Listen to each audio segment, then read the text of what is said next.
नमस्ते दोस्तों, बोलती बुक्स विद अंजलि चैनल पर आपका स्वागत है।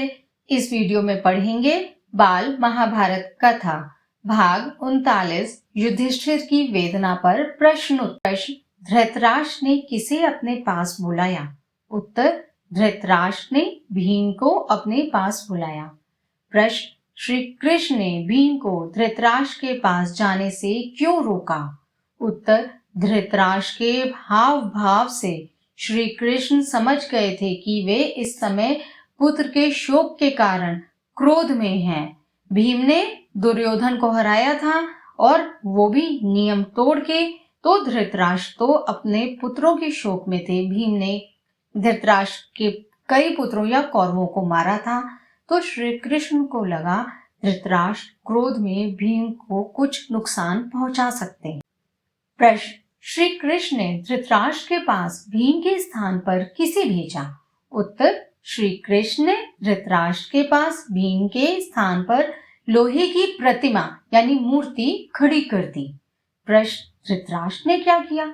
उत्तर, धृतराष्ट्र ने प्रतिमा को भीम समझकर ज्यों ही छाती से लगाया, उन्हें याद आया कि मेरे प्यारे बेटों को भीम ने ही मार डाला है। उन्होंने प्रतिमा को भीम समझकर कसकर सीने से लगाया और प्रतिमा चूर चूर हो गई। प्रश्न, प्रतिमा के टूटने पर धृतराष्ट्र ने क्या किया? उत्तर, प्रतिमा के टूटने पर धृतराष्ट्र को ख्याल आया कि क्रोध में आकर उन्होंने भीम की हत्या कर दी है। वह विलाप करने लगे, रोने लगे, पश्चाताप करने लगे। प्रश्न, श्री कृष्ण ने धृतराष्ट्र से क्या कहा?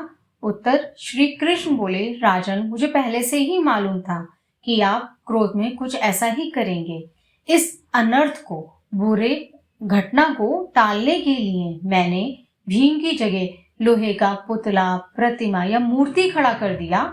आपने जिसे नष्ट किया है वह भीम नहीं है, यानी आपने भीम को नहीं मारा है, सिर्फ मूर्ति टूटी है। प्रश्न, धृतराष्ट्र ने क्या किया? उत्तर, धृतराष्ट्र ने अपने आप को शांत किया, अपने क्रोध को शांत किया, दुख को संभाला और सभी पांडवों को आशीर्वाद देकर विदा किया, मतलब पांडवों को माफ कर दिया।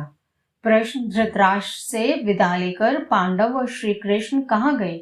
उत्तर, धृतराष्ट्र से आज्ञा पाकर पांचों भाई श्री कृष्ण के साथ गांधारी के पास गए।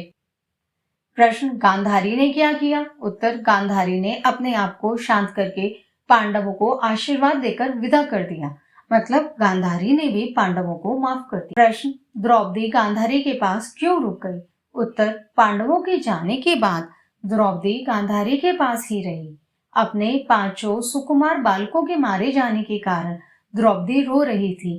गांधारी के पुत्र भी इस युद्ध में मारे गए थे और द्रौपदी के भी, सो दोनों एक साथ मिलके अपना दुख बांट रहे। प्रश्न, द्रौपदी को रोते हुए देखकर गांधारी ने क्या कहा?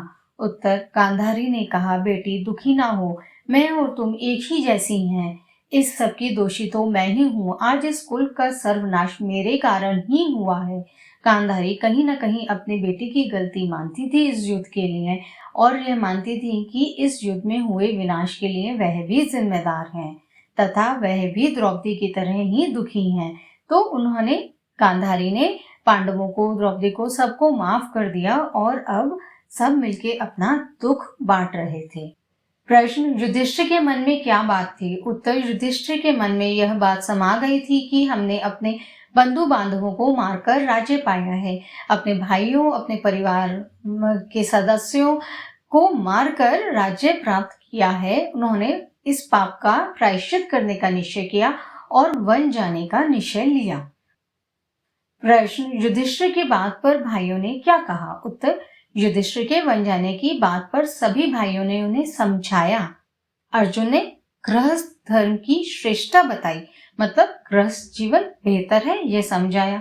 भीमसेन ने कटु वचन, बुरे वचन, कड़वे वचन से काम लिया। नकुल ने प्रमाण पूर्वक समझाया कि कर्म मार्ग सुगम व उचित भी है।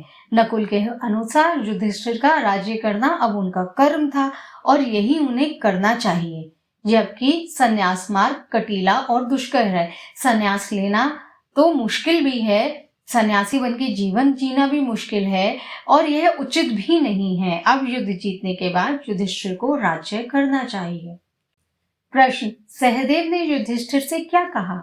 उत्तर, सहदेव ने नकुल के पक्ष का समर्थन किया और अनुरोध किया, हमारे माता पिता आचार्य बंधु सब कुछ आप ही हैं।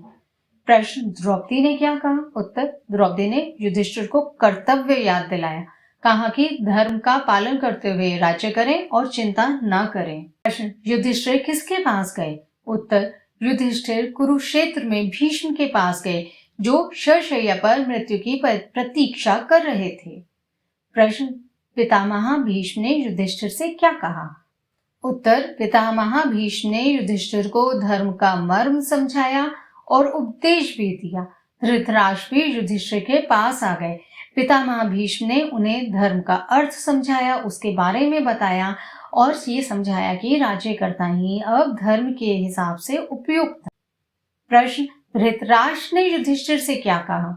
उत्तर, धृतराष्ट्र युधिष्ठिर को संतावना देते हुए बोले, बेटा, दुर्योधन ने जो मूर्खताएं की थी उनको सही समझकर मैंने धोखा खाया। इस कारण मेरे 100 के 100 पुत्र चले गए। अब तुम ही मेरे पुत्र हो, इस कारण तुम्हें दुखी नहीं होना चाहिए। धृतराष्ट्र ने युधिष्ठिर को माफ कर दिया, उन्हें समझाया कि इस युद्ध का कारण वह लोग नहीं बल्कि दुर्योधन और उसकी गलतियां थीं, और धृतराष्ट्र ने अपने आप को भी इस युद्ध का कारण माना कि उन्होंने दुर्योधन को रोका नहीं। इसी कारण उन सबकी मौत हुई है और यह सोचते हुए युधिष्ठिर को अब दुखी नहीं होकर आगे बढ़ना चाहिए और राज्य करना चाहिए। बाल महाभारत कथा भाग 39 के प्रश्न उत्तर समाप्त होते हैं। अगला भाग पांडवों का धृतराष्ट्र के प्रति व्यवहार है। उम्मीद है यह वीडियो आपको पसंद आया होगा और आपको अपने एग्जाम की तैयारी करने में, रिवीजन करने में मदद करेगा। वीडियो को लाइक और शेयर करिएगा, चैनल को सब्सक्राइब करिएगा। इसी तरह के और एजुकेशनल कंटेंट के लिए हमारे चैनल पे जाएं। वीडियो देखने के लिए धन्यवाद। Take care, bye bye.